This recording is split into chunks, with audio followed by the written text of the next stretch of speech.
Et partons sans attendre à Toulouse, où l'une des rues piétonnes du centre-ville est coupée à la circulation. La nuit dernière, un immeuble de 3 étages s'est effondré. Ses occupants avaient fort heureusement été évacués mardi dernier après une première alerte. Mais quelques jours plus tôt, une expertise n'avait rien noté d'alarmant. Reportage Elsa Assalit et Marion Laradet. Des cris de panique devant cet épais nuage de poussière. Il est 1h du matin. Ces noctambules réalisent qu'un immeuble vient tout juste de s'effondrer. Je suis choquée. Vu du ciel, il ne reste que cet immense tas de gravats. Toute la nuit et toute la matinée, des équipes cynophiles sont à la recherche d'éventuelles victimes. Mais le pire a été évité. Le bâtiment avait été évacué en début de semaine. Cette nuit, par précaution, les pompiers ont demandé aux habitants voisins de quitter les lieux. J'ai été réveillée par un pompier qui m'a dit « ça s'est effondré, vous prenez à peine quelques petites choses et vous vous évacuez tout de suite ». Cet étudiant n'était pas chez lui cette nuit. Il a pu venir récupérer quelques affaires. Les pompiers étaient venus visiter chacun des appartements pour voir s'il y avait personne pour évacuer. Et donc toutes les portes sont sautées. Donc il y a potentiellement des personnes qui peuvent venir se servir dans tous les appartements. Cet immeuble datant du 19e siècle était situé aux 4 rue Saint-Rome, en plein cœur du centre historique de Toulouse. Ce commerçant travaillait au rez-de-chaussée. Il y a plusieurs semaines, lui et les autres occupants avaient alerté la copropriété de la présence de fissures dans les murs. Ce matin, le trentenaire est sous le choc.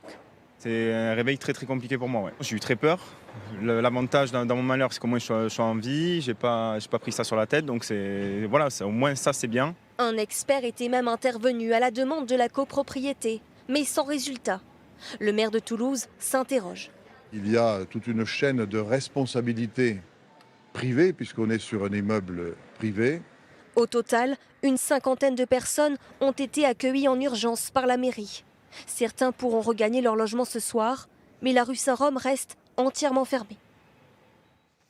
Un immeuble qui s'effondre en plein centre-ville, ce n'est pas la première fois que cela arrive. Ces dernières années, les exemples commencent même à être nombreux. À Marseille, à Lille, à Bordeaux, à Martigues.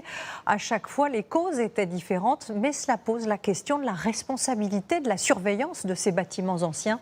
Julien Roux, Emmanuel Binet et Fabrice Maillard. On a pris très peu de meubles, on a pris que le salon et le reste, on a tout laissé. Et on vit dans les cartons. Et cela fait 6 mois que ça dure.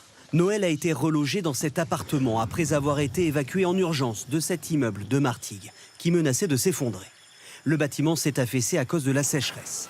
Les 150 habitants ne retrouveront jamais leur logement. Mais leur nouvel immeuble n'est pas plus rassurant. Et vous voyez, voilà, ça s'effrite, il y a tout qui s'effrite. C'est des conditions de vie qui sont compliquées, qui font peur à tous les locataires. Donc on a peur aussi pour nos enfants, pour nous-mêmes, pour nos voisins. Le bailleur social, responsable de 35 000 logements en région PACA, assure pourtant faire le nécessaire. On a mis en place un marché pour faire un diagnostic de l'ensemble de notre patrimoine, pour essayer de prévenir au maximum tout ce qui pourrait être un signe avant-coureur d'un problème d'affaissement du sol.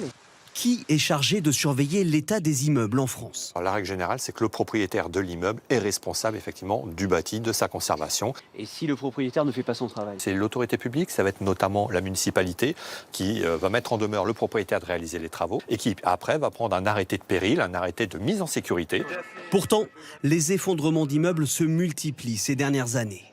En 2018, à Marseille, rue d'Aubagne, 8 victimes.